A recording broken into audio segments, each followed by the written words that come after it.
इकडं चालूच आहे. नमस्कार शेतकरी मंडळी, मी पूर्वी ॲग्रो इंडस्ट्री या कंपनीकडून जीवन मोरे आता आलोय खेडगाव गावामध्ये. तर दत्तात्रय पगार साहेबांनी आपले ग्रोग्रीन 9 खत कांद्याला वापरलेलं होतं. आपण थोडक्यात त्यांना विचारणार आहोत कसा रिझल्ट आलेला आहे. पहिले आपण त्यांचं नाव गाव विचारू. साहेब, पहिले तुमचं नाव गाव सांगायचे. माझं नाव दत्तात्रय बाळासाहेब पगार, गणेश खेडगाव, तालुका कळवण, जिल्हा नाशिक. मोबाईल नंबर सांगा.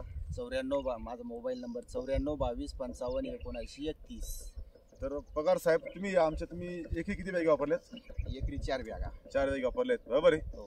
तुम्ही एकरी 4 तुम्ही कांद्याला वापरलेले, बरोबर आहे. हो. तर तुम्हाला तुमच्या कांद्याला काय रिझल्ट आला? तुम्हाला एक खत वापरून तुम्ही सांगा. रिझल्ट ग्रोग्रीन वापरल्यानंतर रिझल्ट म्हणायचा म्हटला तर 2 महिन्यामध्ये कांद्याने खूप ग्रोथ पकडला आणि त्याच्यानंतर जमिनीमध्ये पण थोडंसं असं मऊ एकदम असं भुसभुशीतपणा मऊ आलेलं आहे. हा एक फरक जाणवलेला आहे ग्रोग्रीनमध्ये.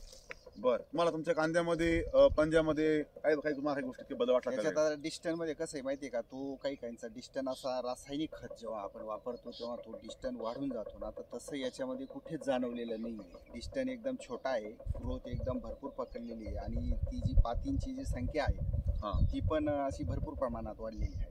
अच्छा, तर बघा शेतकरी मंडळी, पगार साहेबांचं म्हणणं आहे की त्यांनी ग्रोग्रीन वापरून त्यांना जमिनीत भुसभुशीतपणा त्यांना हा जाणवतोय. पुन्हा दुसरी गोष्ट, जो पंजा आहे, पंजा खूप चांगल्या पद्धतीने तयार झालेला आहे आणि कांद्याची साईज वगैरे आत्ताच चांगली जमवली त्याची थोडक्यात, हा ना साहेब? तुमचा हा कांदा किती महिन्यात झाला सरासरी? आता फक्त 2 महिन्याचं झालेलं आहे. तर 2 महिन्यात हा कांदा झाला सरासरी कांद्याचा. तुम्ही प्लॉट बघू शकता व्हिडिओमध्ये, हा ना? तर पगार साहेब, तुम्हाला असं वाटतं की बॅगेचा रिझल्ट आहे? हो, मग 100%.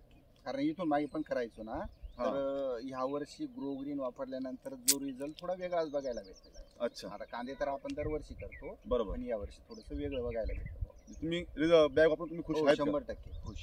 तुम्हाला असं वाटतं का जर दुसऱ्या कोणी शेतकऱ्यांनी जर वापरलं तर त्याला रिझल्ट भेटेल? बॉस, माझं म्हणणं असं आहे की प्रत्येक शेतकऱ्याने असं नाही जास्त पण एकरी का होईना, 1 एकरला का होईना वापरून बघावं आणि मग म्हणजे पहिले इस्तेमाल करे फिर विश्वास करे. बरोबर बरोबर. असं तर बघा शेतकरी मंडळी, आपण बी एकदा वापरून बघा आणि आपलेच रिझल्ट आपण आजूबाजूच्या शेतकऱ्यांना आपण सांगू शकतात की कशा पद्धतीने रिझल्ट आलेला आहे, वापरायचं की नाही वापरायचं. आपण बाकी शेतकऱ्यांना आपण ऑटोमॅटिकली सांगू शकतोय. तुम्ही पण एकदा वापरून बघा, आहे ना? थोडक्यात धन्यवाद.